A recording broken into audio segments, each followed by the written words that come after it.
இப்ப எல்லாருமே அவங்க தொகுதியில ஒரு நல்ல பேருந்து நிலையம் வேணும் அப்படின்னு ஆசைப்படுவாங்க. இப்ப நம்ம தொகுதியை பொறுத்த வரைக்கும் தமிழ்நாட்டுல பெரிய பேருந்து நிலையம் இல்ல, ஆசியாவிலேயே பெரிய பேருந்து நிலையம் கோயம்பேடு பேருந்து நிலையம். இப்ப அந்த பேருந்து நிலையத்தை நீங்க தவற விட்டுட்டீங்களோ அப்படின்ற ஒரு வருத்தம் இருக்குல்ல? நான் தவற விடவில்லை, முதலமைச்சர் தவற விடவில்லை. கடந்த ஆட்சியாளர்கள் போட்ட திட்டம் தான் கேளம்பாக்கம். திராவிட முன்னேற்ற கழகம் போட்ட திட்டம் கிடையாது கேளம்பாக்கம். நாளைக்கு கேளம்பாக்கத்தை நாங்க செயல்படுத்தல என்ன சொல்வீங்க? திமுக கால் புரட்சியில இதை மூடிடுச்சு, இத்தனை கோடி பணத்தை இது பண்ணிட்டாங்க சொல்லுவாங்க. ஆனால் ஒரு முதலமைச்சர் எடப்பாடி பழனிசாமி போட்ட பேக பெருந்தன்மையா கொடுத்த ஒரே முதலமைச்சர் முத்துவேல் கருணாநிதி ஸ்டாலின். இன்றைக்கு அம்மா உணவு நீங்க கொண்டிருக்கிறது எங்கள் தொகுதியில கேளம்பாக்கம் பேருந்து அவங்க தொடங்கினாங்க. நாங்க பணிகளை முடிச்சு மாற்றணும். எங்களுக்கு சங்கடம் தான், வருத்தம் தான். எங்க தொகுதியில் இருக்கக்கூடிய கோயம்பேடு பேருந்து மூடப்படுகிறது. ஆனால் ஏற்கனவே ஒரு அரசு அதுக்கு திட்டத்தை தீட்டி செயலாக்கத்தை பண்ணி இருக்கிறது. அதற்கு எங்களுடைய ஆட்சி முட்டுக்கட்டையாக இல்லாமல் நாங்கள் செயல் திட்டம் பண்ணியிருக்கிறோம். நிச்சயமாக இந்த பேருந்து நிலைய இடத்தை முதலமைச்சர் மக்களுக்கான ஏதாவது நல் பயனை கொண்டு வருவார். இல்ல சார், அது புரியுது எனக்கு. இருந்தாலும் கிளாம்பாக்கத்துக்கு ஒரு பேருந்து நிலையம் வேணும். அந்த பகுதி இப்ப ஃபுல்லா நகரமயமாயிடுச்சு, தென் மாவட்டங்களுக்கு போக வேண்டிய இடங்களுக்கு தேவைதான். இருந்தாலும் இதையும் இன்னும் செயல்படுத்தி இருந்தா, ஏன்னா பக்கத்திலே கோயம்பேடு காய்கறி நிலையம் அங்காடி இருக்காங்க, அதையும் மூட போறதா ஒரு தகவல் வருது. அது 100% திருமலைசைக்கு போகுது அப்படின்னு சொல்லி சொல்றாங்க. 100% போய் திருமலைசையில அரசாங்கங்கள் போன அரசாங்கங்கள் ஒரு பிளான் பண்ணாங்க. நம்ம அரசாங்கம் அது திட்டமே தீட்டல. ரெண்டாவது உங்களுக்கு தெரியும், நான் வணிகர் சங்க தலைவர் விக்ரமராஜோட பையன். என்னதான் நான் சட்டமன்ற உறுப்பினராக இயக்கத்தில் பணியாற்றினாலும் இருக்கக்கூடிய தமிழ்நாட்டில் இருக்கிற வியாபாரிகளின் பிரதிநிதியாகவும் பல்வேறு கோரிக்கைகளை சட்டமன்றத்தில் வைக்கணும். ஆக நிச்சயமா ஒரு வணிகர் குடும்பத்தில் வந்திருக்கிறதுனால உறுதியா முதலமைச்சரோடு நின்று கோயம்பேடு மார்க்கெட் அங்கதான் செயல்படும். அனைத்து இந்திய அண்ணா திராவிட முன்னேற்ற கழகத்திலும் இந்த மார்க்கெட் பொய் பிரச்சாரம் நிச்சயமாக வியாபாரிகள் மத்தியில் ஈடுபடாது. தமிழ்நாடு முழுவதும் வியாபாரிகள் மகிழ்ச்சியாக இருக்கிறார்கள். ஏன் மகிழ்ச்சியாக இருக்கிறார்கள்? ஓராண்டு தான் லைசன்ஸுக்கு அவங்களுக்கு ரெவன்யூ டைம். நம்ம முதலமைச்சர் 3 வருஷம் ஆக்கினாரு. ஜிஎஸ்டி பிரச்சனை, டெக்ஸாஸ் பிரச்சனை, வருஷம் மே இந்து மாநாடு கொண்டாடுவாங்க. அந்த மே இந்து மாநாடு விக்ரமராஜா தந்தையார் கோரிக்கை வைத்தார். தலைவர் அதே மேடையில மே 5க்கு அரசாணை வெளியிட்ட கட்சி திராவிட முன்னேற்ற கழகத்தின் கட்சி. ஆக வியாபாரிகளுக்கு நன்மை செய்யக்கூடிய கட்சியாக நாங்கள் இருக்கிறோம். நிச்சயமாக மார்க்கெட் தொடர்ந்து அங்கே செயல்படும். ஓகே, இப்ப மார்க்கெட் அங்க கண்டிப்பா செயல்படும் உத்தரவாதத்தை நீங்க இந்த நிகழ்ச்சியின் மூலமா கொடுத்திருக்கீங்க. பேருந்து நிலையமும் அங்கே செயல்படுமா இல்ல முழுமையா? பேருந்து லோக்கல் செயல்பட்டு இருக்கு, அது எப்பவுமே செயல்படும். Okay okay. ஆனா அந்த இடத்த நீங்க அப்புறப்படுத்திட்டு லூலு மால் கொண்டு வர போறதாலாம் குற்றச்சாட்டுகள் இருக்கு. லூலு மால் எதுவும் கொண்டு வர போறோமா?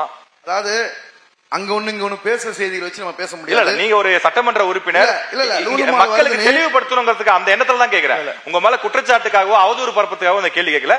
இது பரவலா தொகுதியில இது இருக்கு, இல்லாத கேள்வி நான் தயாரிச்சு கேட்கல. யாராவது போற போக்குல கொளுத்தி விட்டு போறது நிச்சயமா லூலு மால் வராது. அது மக்கள் பயன்பாட்டுக்கு ஏதாவது நல்லதா வரும் கண்டிப்பா. Okay okay. இப்ப நீங்க காய்கறி அங்காடியை பத்தி நம்ம பேசினதால அதோட தொடர்ச்சியா இன்னொரு கேள்வி கேட்கிறேன். கிட்டத்தட்ட அங்க ஒரு நாள் ஒன்றுக்கு 80 டன் அளவுக்கு கழிவுகள், காய்கறி கழிவுகள், பழம் கழிவுகள், இந்த மாதிரி பூக்கள் சம்பந்தப்பட்ட கழிவுகள்லாம் இருக்கு. அந்த கழிவுகளை பயனுள்ள வகையில பயன்படுத்தலாமே, அதுல மின்சாரம் தயாரிக்கலாம் அல்லது பயோகேஸ் தயாரிக்கலாம். இந்த மாதிரி நிறைய திட்டங்கள் முன்வைக்கப்படுது. அதை செயல்படுத்த ஒரு சட்டமன்ற உறுப்பினரா நீங்க என்ன நடவடிக்கை எடுத்திருக்கீங்க? ஏன் 5 ஆண்டுகள்ல அந்த வேஸ்ட், அந்த காய்கறி வேஸ்ட்டை யூஸ்ஃபுல்லா அதை பயன்படுத்த முடியல உங்களால?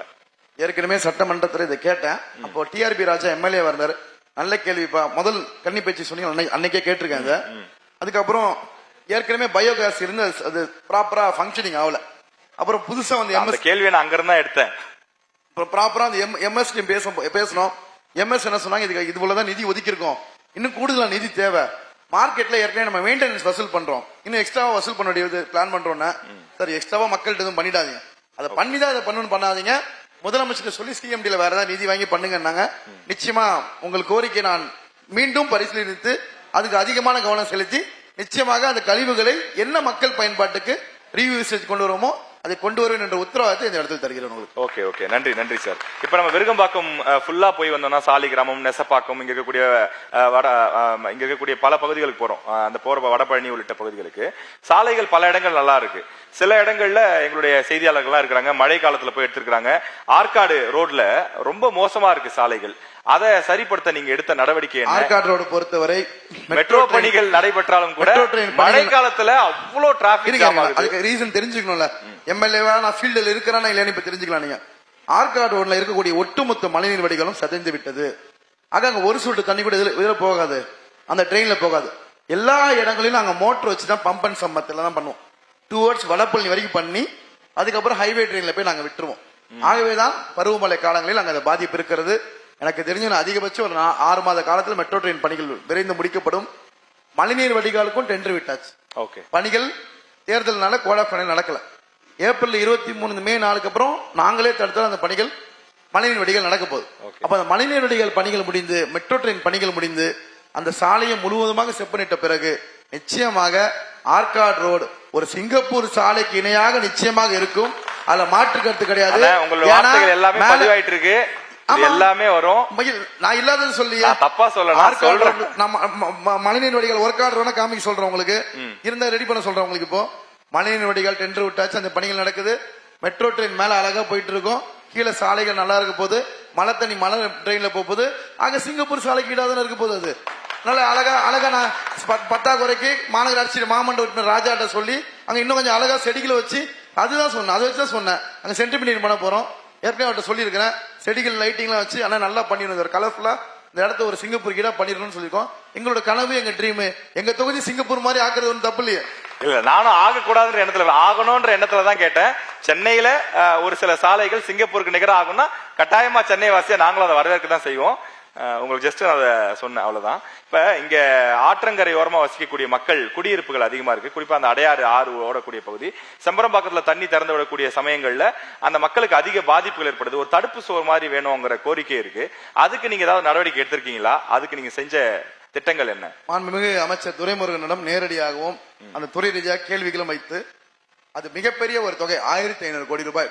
அது விருகம்பாக்கம் தொகுதிக்கு மட்டும் பண்ண முடியாது. ஏறக்குறைய மியாட் ஹாஸ்பிட்டல் மெரினா பீச் வரைக்கும் போனோம். அதற்காக முதலமைச்சரும் தனி கவனம் செலுத்தி இந்த செம்பரம்பாக்கம் ஏரி திறக்கும் போதுல இந்த பிரச்சனை ஆகுதுன்னு 21 மாநிலங்களுக்கு பாதிப்பு இல்லை, 22 இல்ல 23 கொஞ்சம் பாதிப்பு இருந்தது. அந்த பகுதியில ஒரு நெஞ்சு அளவுக்கு தண்ணியை வந்துடுச்சு.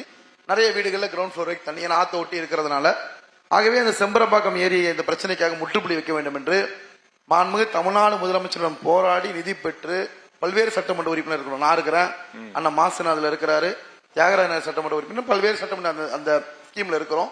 ஆக முதலமைச்சரின் கவனத்துக்கு எடுத்து சென்று 40 வருஷமா புலி வருதுன்னு சொன்ன மாதிரி தடுப்பு சுவர் வருதுன்னு சொல்லி ஒவ்வொரு கட்சிகளும் மாறி மாறி ஆட்சிகள் வந்து போனாலும் இன்னைக்கு நம்மளுடைய முதலமைச்சர் வந்த பிறகு கானு நகர்ல இருந்து காசி தேட்டர் வரைக்கும் 585 வீடுகளை அகற்றி அவர்களுக்கு மாற்றிடம் கொடுத்து அந்த இடத்தை இன்றைக்கு அரசாங்கம் கையில் எடுத்து தடுப்பு சுவருக்கான பணிகளை தொடங்கிய ஒரே முதலமைச்சர் முத்துவேல் கருணாநிதி ஸ்டாலின் என்ற முதலமைச்சர். நீங்க போங்க, அங்க வீடுகளை எடுத்திருக்கோம், மாற்று இடமும் கொடுத்திருக்கிறோம், பென்சிங் போட்டு வச்சிருக்கிறோம். விரைவில் அடையார் ஆற்றங்கரை தூர்வாரிப்படுத்தி அதிகபட்சம் ஒரு 2 ஆண்டுக்குள்ள அங்க நிச்சயமாக கருங்கலோடு தடுப்பு சுவர் உறுதியா வரும். துணை முதலமைச்சர் வந்து நேரில் பார்வையிட்டு அவரும் அதை அழுத்தம் கொடுத்து சென்றிருக்கிறார். ஓகே. அதுக்கான பணி தொடங்கிட்டோம். யாரும் தொடங்கல. வீடு எடுக்க எல்லாம் பண்ணாங்க, பயந்தாங்க. இதுல 60 விழுக்காடு திமுக காரங்க அதுல இருந்தவங்க எல்லாம் என்ன ரொம்ப கோவப்பட்டாங்க.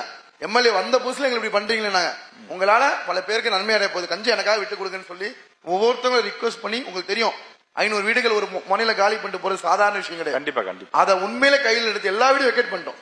நீங்க போங்க, இன்னைக்கு வாய்ப்பு ஈவினிங் டைம் தான், போய் அந்த பக்கம் பாருங்க. காசிஜெட்டு பிரிட்ஜ்ல இருந்து இறங்கி போய் பாருங்க. எல்லா வீடுகளும் எடுத்து WRO கல்லு போட்டு பணிகளை செய்த ஒரே சின்னம் உதயசூரியன் என்ற சின்னம். ஓகே, நான் இப்ப இறுதியா ஒரு கேள்வி கேட்கணும்னு நினைக்கிறேன். இப்ப அழகிரி தெரு அப்படின்னு ஒரு இடம் இருக்கு, இஸ்லாமியர்கள் அதிகம் வசிக்கக்கூடிய பகுதின்னு சொல்லி நாம் தமிழர் குறிப்பிடுறாங்க. இப்ப அவங்களுக்கு வந்து இடுகாடு இல்ல. அழகிரி தெரு, ஆமா, அங்க இஸ்லாமிய மக்கள் அதிகம் வசிக்கக்கூடிய பகுதி, அந்த இடத்துல வந்து இடுகாடு இல்ல அப்படிங்கிற குற்றச்சாட்டு சொல்றாங்க.